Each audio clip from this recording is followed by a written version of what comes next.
प्रिय विद्यार्थी मित्रांनो, मी दीपाली कुलकर्णी देशमुख माझ्या विंग्स ऑफ फिजिक्स या चॅनलमध्ये आपलं सगळ्यांचं मनपूर्वक स्वागत करते।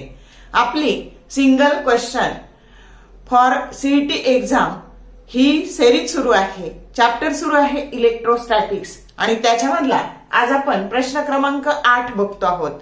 आता जो प्रश्न बघणार आहे हा 2020 ला विचारलाय, 21 ला विचारलाय, पण या पद्धतीचे प्रश्न हे रिपीटेडली विचारलेले आहेत आणि म्हणून तुम्हाला एकदा ते कसं सॉल्व्ह करायचा तो प्रश्न ही मेथड कळली की प्रश्न कसाही विचारला तरी तुम्हाला तो लिहिता येईल। तर चला तर मग वेळ न घालवता आपण बघूया प्रश्न काय आहे ते।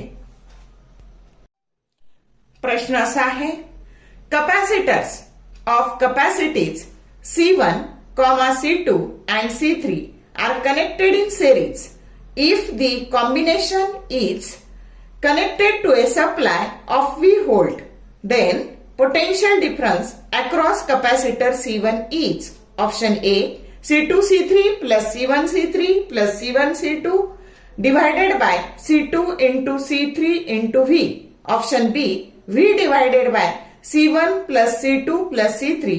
Option C C2 C3 into V divided by C2 C3 plus C1 C3 plus C1 C2 and option D C1 C2 C3 divided by V. आता कसं सोडवायचंय बघा आणि काय दिलंय तर 3 कॅपॅसिटर असे सिरीज मध्ये जोडलेले आहे C1, C2 आणि C3 ह्या पद्धतीने आणि याच्या अक्रॉस बॅटरी जोडलेली आहे की जिचा पोटेन्शियल डिफरन्स हा V आहे आणि तुम्हाला ह्या C1 च्या अक्रॉस जे पोटेन्शियल आहे ते विचारलंय। मग आता समजा C1 च्या अक्रॉस असलेलं पोटेन्शियल V1 ते आपल्याला काढायचं आहे। प्रॉब्लेम समजला का?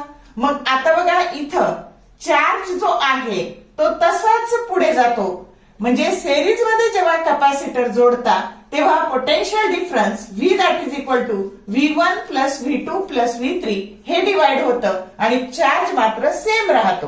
हे लक्षात ठेवायचं, Q is same for all capacitor, Q is same for all capacitor. मग आता रिझल्टंट कॅपॅसिटी या सगळ्यांची जेव्हा हे तिन्ही सिरीज मध्ये आहे तेव्हा CS काय असेल तर CS capacity that is equal to charge upon potential आणि म्हणून तुम्हाला चार्जची किंमत काय मिळाली तर CS इंटू V आणि म्हणून आधी हा चार्ज आपल्याला काढायचा आहे कारण याच्या अक्रॉस जरी पोटेन्शियल घ्यायचं तरी आपल्याला चार्ज लागणार आहे आणि म्हणून आपण त्याचा चार्ज काढून घेऊ। मग चार्ज काढण्याकरता आधी काय काढावी लागेल इक्विव्हॅलंट कॅपॅसिटी।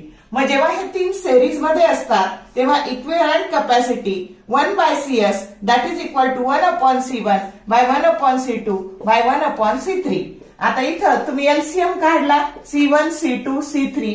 आता इथे येणार बघा C1 आहे पण C2 आणि C3 नाहीयेत, प्लस इथे C2 आहे पण C1 आणि C3 नाहीयेत आणि इथे C3 आहेत पण C1 आणि C2 नाहीयेत आणि म्हणून आता तुम्हाला याच्यावरून CS ची व्हॅल्यू काय मिळाली CS that is equal to ही 1/CS ची आहे म्हणून CS ची व्हॅल्यू मिळाली C1 C2 C3 divided by C2 C3 plus C1 C3 plus C1 C2। आता ही CS ची व्हॅल्यू मिळाली ती इथे टाकून देऊ आपण, दॅट इज इक्वल टू आता याला म्हणूयात इक्वेशन नंबर 1, याला म्हणू इक्वेशन नंबर 2, 2 हे 1 मध्ये टाकून देऊ आणि मग चार्जची किंमत आपल्याला मिळाली Q that is equal to C1 C2 C3 into V divided by C2 C3 plus C1 C3 plus C1 C2। आता आपल्याला कशाच्या अक्रॉस काढायचे पोटेन्शियल तर ह्या C1 च्या अक्रॉस। मग परत capacity that is equal to charge upon potential, मग V1 जर काढायचंय तर V1 that is equal to Q divided by C1, म्हणजे ह्या व्हॅल्यूला तुम्हाला C1 ने डिवाइड करायचंय। आता याला जर C1 ने आपण डिवाइड केलं तर हे C1 काय झाले कॅन्सल झाले आणि म्हणून तुमचं पोटेन्शियल काय झालं तर C2 C3 V divided by C2 C3 plus C1 C3 plus C1 C2 समजलं का? म्हणजे करेक्ट ऑप्शन काय आहे? सी आहे. पद्धत कळली का? मी परत एकदा सांगते, सी हा ऑप्शन तुमचा करेक्ट आहे.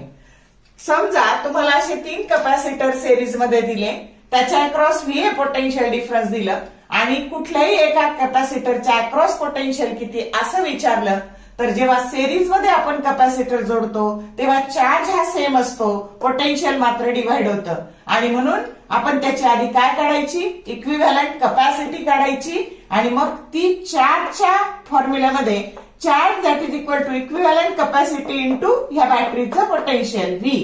मग ती आपण इक्विव्हॅलंट कपॅसिटी काढून घेतली, ती इथे टाकली आणि मग आपल्याला एकदा चार्ज मिळाला. मग याच्या अक्रॉस जर पोटेन्शियल डिफरन्स काढायचं असेल तर आपल्याला फॉर्म्युला असतो capacity that is equal to charge upon potential आणि म्हणून potential that is equal to charge by capacity. मग C1 फक्त काय झाले? कॅन्सल झाले आणि ह्या पद्धतीने आपल्याला कपॅसिटी मिळाली. असे 2 देतील, 3 देतील, कसंही तुम्हाला विचारलं तरी तुम्हाला सोडवता यायला पाहिजे. तर बघा, आजच्या ह्या प्रश्नामध्ये आपण इक्विव्हॅलंट कपॅसिटी सिरीज मध्ये असताना काढून त्या कोणत्याही एका कपॅसिटरच्या अक्रॉस पोटेन्शियल कसं काढायचं हा प्रश्न बघितला. तुम्हाला एकदा मेथड कळली की तुम्ही कोणताही प्रश्न सोडवू शकता. तर तुम्हाला आधी कळणं महत्वाचं आहे आणि जर तुम्हाला व्हिडिओ आवडला तर लाईक करा, शेअर करा, कमेंट करा. तर बघा, all the best for your study and thank you for watching this whole video.